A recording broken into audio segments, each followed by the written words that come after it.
Hey guys, another powerful story. This is honestly one of the most surprising Old Testament stories I've seen yet. And it's very similar, I guess, to the theme of my last video. I'm actually recording this right after. I wanted to do two separate ones. But we are looking at the king of Manasseh. I'm not sure if that's the name in English. But in Spanish, it's Manasseh. And we're in 2 Chronicles chapter 33. And this is so powerful. So King Manasseh is a king that is doing the most abominable things, okay? So this is a king who's not seeking after the Lord, who's turned his back on the Lord, and absolutely has disrespected the Lord. And there's many examples. So it's in the very beginning of chapter 33. And I have my Bible in Spanish, so I'm not going to be able to read it word for word. But he builds altars for different gods to honor them. He sacrifices, and this is the big one that just like wrecks me. He burns his own children. He sacrifices them. He burns them for whatever these gods and these children, how they sacrifice their children. Yes, he is participating in that, believing in that. And he says he was given to divinations. He consulted divinators, enchanters, and he basically exceeded. He wanted to do, he tried doing everything bad before the Lord, I think is kind of how this verse says there. And he put an image. He built like your golden calf kind of idea, but like images of that. And it says, in the house of the Lord he did that.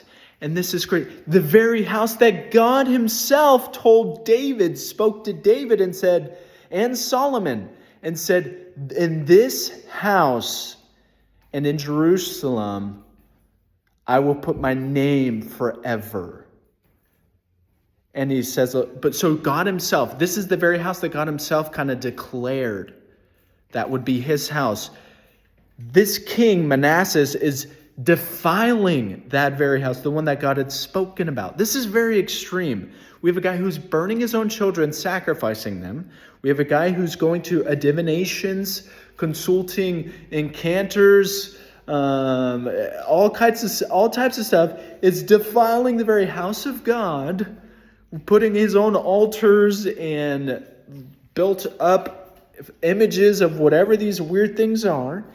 And even the word says that, so it says Manasseh basically made Judah and Jerusalem deviate from the Lord, turn their backs on the Lord, the king.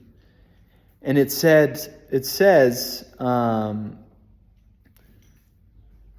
he made them worse than the nations that God had destroyed before the children of Israel. The very nations that God destroyed, that were the enemies of Israel, he is worse than them. The king of Israel, the king of Judah, because there's two different kings, one of Israel, one of Judah. He says he's worse. Can you imagine all the stuff he does? But then, so God turns them in to enemies, the Assyrians, I believe, if I'm not, and sorry, people are arriving now.